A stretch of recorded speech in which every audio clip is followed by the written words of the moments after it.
Salut à toi. Aujourd'hui, je m'en vais te parler de la drépanocytose et ce tuto, je vais vous le présenter accompagné d'un confrère. Bonjour à toi, bienvenue dans la chaîne. Je suis Erwin Bogo, spécialiste de la biologie clinique. Aujourd'hui, nous allons nous articuler sur la drépanocytose. C'est un peu ça, et je suis avec mon collègue Michael. Maintenant, on a deux de l'autre côté. Super Hervé. Je suis très fier de t'avoir avec moi aujourd'hui. Moi aussi. N'est-ce pas? Et afin qu'ensemble, nous puissions dire à notre communauté africaine, et pourquoi pas en général, que nous en sommes au courant de ce qu'on fait. Nous en sommes vivement écœurés par ce danger. La drépanocytose. Mais alors, c'est donc quoi la drépanocytose? La drépanocytose, pour toi et simplement parlant, c'est une maladie génétique récessive, caractérisée par la présence d'une hémoglobine anormale nommée S, présent à l'intérieur des globules rouges, ou encore les cellules rouges de ton sang. Maintenant que nous le savons, qu'est-ce qui nous permet donc de définir cette maladie comme un problème de santé majeur dans notre contexte? C'est très important de le savoir. En effet, Michael, il faut savoir que la drépanocytose est la maladie génétique la plus répandue au monde. L'Afrique représente 80%, je dis bien 80% des cas drépanocytaires à elle seule. Donc, la drépanocytose reste un réel problème de santé publique. On n'en reste pas là. Les statistiques sont alarmantes, très alarmantes. Dans le cas du Cameroun, selon l'OMS, 4000 enfants naissent drépanocytaires chaque année. Donc, la moitié meurt avant l'âge de 5 ans. L'espérance de vie d'un drépanocytaire est de 25 ans, c'est-à-dire à la fleur de l'âge. Toujours dans notre pays, le Cameroun, il compte à lui seul 2 millions des 50 millions de drépanocytaires recensés dans le monde. Si on passe statistiquement parlant, en essayant de comparer la population du Cameroun et celle de la population de drépanocytaires, on arrive sur le fait que sur les 25 millions de Camerounais environ, nous avons 2 millions de Camerounais qui sont drépanocytaires. La prévalence élevée de la drépanocytaire en Afrique peut être expliquée par plusieurs raisons, dont la principale est le manque de sensibilisation. En fait, la majeure partie des personnes ne savent même pas qu'est-ce que c'est que la drépanocytose. Or, il est très important, Michael, très important de savoir qu'est-ce que c'est que la drépanocytose, comment est-ce qu'elle se transmet, quels sont les différents moyens, comme on peut le dire, d'éviter la drépanocytose, Michael. Tout à fait. Tout à fait. Dans quelle mesure nous pouvons nous engager pour pouvoir éviter cela? Mais avant, nous allons donc procéder à une présentation généalogique de la genèse de cette transmission génétique. Vu qu'on a parlé de génétique, ça veut dire qu'on a nos géniteurs. Et les géniteurs, c'est qui? C'est notre papa et notre maman. Papa et maman, depuis leur gène, présentent ou alors peuvent porter ce gène qui ne va pas s'exprimer. Maintenant, quand ils décident de procréer, ils vont produire une certaine fratrie. Et dans cette fratrie, il est possible qu'il y ait des enfants qui sortent sains. Il est possible également qu'il y ait des enfants qui sortent sains mais portant le gène récessif. Et à côté de ce profil-là, le profil de la maladie, cet enfant-là qui va naître avec les 2 gènes récessifs, définis et nommés par l'hémoglobine anormale S, ce sujet recevra ces 2 gènes récessifs venus de papa et de maman et qui vont le rendre malade. Cet enfant présentera des symptômes. Et si toi, tu as un enfant drépanocytaire connu, tu le sais, et je m'en vais donc présenter ces symptômes.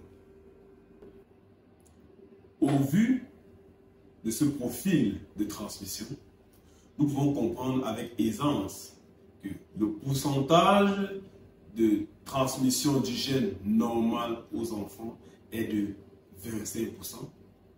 Et à contrario, le pourcentage de transmission du gène anormal aux enfants est ici présenté à 75%. Un pourcentage qui est 3 fois plus élevé que la norme de transmission. Et quand on observe également plus loin, on constate que les sujets normalement sains portant le gène récessif qui ne s'exprime pas, ils sont à un pourcentage de 50%. Or, nous verrons malheureusement qu'à côté d'eux, nous avons une portion de 25% qui vont développer la maladie pour la simple et unique raison que ce sujet, autant pour moi, a été ou alors a hérité des 2 gènes qui font de lui un enfant drépanocytaire. Et une fois qu'on a un enfant drépanocytaire, il va présenter des signes et symptômes visibles à l'œil nu. Comme signe et le primordial, ou alors le signe le plus couramment observé, ce sont ces crises vaso-occlusives qui se caractérisent le plus souvent par des douleurs au niveau des articulations. Cet enfant qui va crier « Maman, ça ne va pas, je ne tiens plus debout », de la fatigue générale, des maux de tête à répétition.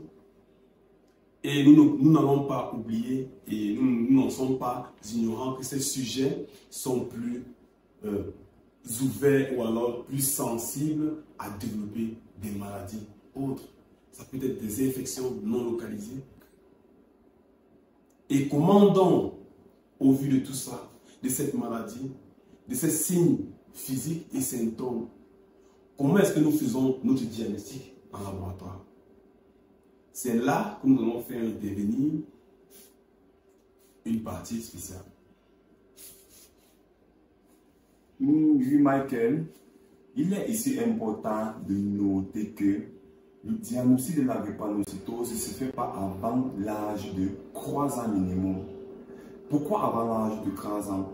Parce que, hormis l'hémoglobine anormale et l'hémoglobine normale, un enfant porte en lui l'hémoglobine fétale qui assure normalement la fonction du globule rouge jusqu'à un certain âge, donc environ de 3 ans.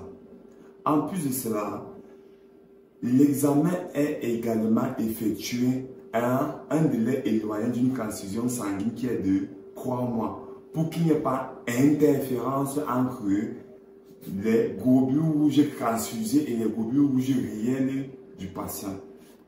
Pour ce faire, il existe principalement, si je peux me permettre, 4 différentes méthodes pour diagnostiquer, en fait, pour orienter du moins le diagnostic de la drépanocytose. D'abord, le frottis sanguin. Le frottis sanguin permet d'observer microscopiquement les hématocytes falciformes en forme de banane, des mille-lunes si vous voulez, au microscope à l'objectif 100. Au-delà de ça, nous pouvons également avoir le test d'Emel. Ce test d'Emel permet de caractériser la falciformation, donc la déformation du globule rouge lorsqu'il se trouve dans des conditions assez défavorables, c'est-à-dire en absence de l'oxygène. À côté de ça, nous avons également le test le plus utilisé, donc fréquemment utilisé, qui n'est rien d'autre que l'électrophorèse de l'hémoglobine. L'électrophorèse de l'hémoglobine permet une étude quantitative et qualitative de l'hémoglobine en fonction de la technique utilisée. Et pour terminer, on peut également étudier la génétique des parents du sujet pour diagnostiquer le gène, s'il y a absence ou présence du gène anormal, est-ce ou pas. Donc c'est ainsi qu'on diagnostique la drépanocytose. Et Michael, en résumé, qu'est-ce que nous pouvons retenir de cette maladie? Merci Hervé pour cette belle description des méthodes de diagnostic que nous utilisons couramment. Mais alors, comment faisons-nous pour prévenir cette maladie génétique? Vous devez, vous là, parents, jeunes garçons, adolescents, vous qui aspirez à fonder des couples, vous qui aimez vos conjoints et conjointes, vous qui aimeriez fonder des familles, vous devez vous rendre dans des formations sanitaires afin d'être suivis par des personnes indiquées. Ça peut être ton médecin, ça peut être un professionnel de la santé autre. Ce professionnel-là veillera à ce que vous réalisez vos électrophorèses d'hémoglobine. Nous devons connaître votre profil, votre statut. Est-ce que vous avez ce risque ou pas? Nous devons sensibiliser, parler à nos familles avant d'engager toute relation qui pourrait aboutir à des relations plus sérieuses, voire intimes ou pas. Aussitôt que cette relation commence, veillez à contrôler cette particularité de votre organisme. Si on peut le dire ainsi, alors, dès à présent, faisons-le.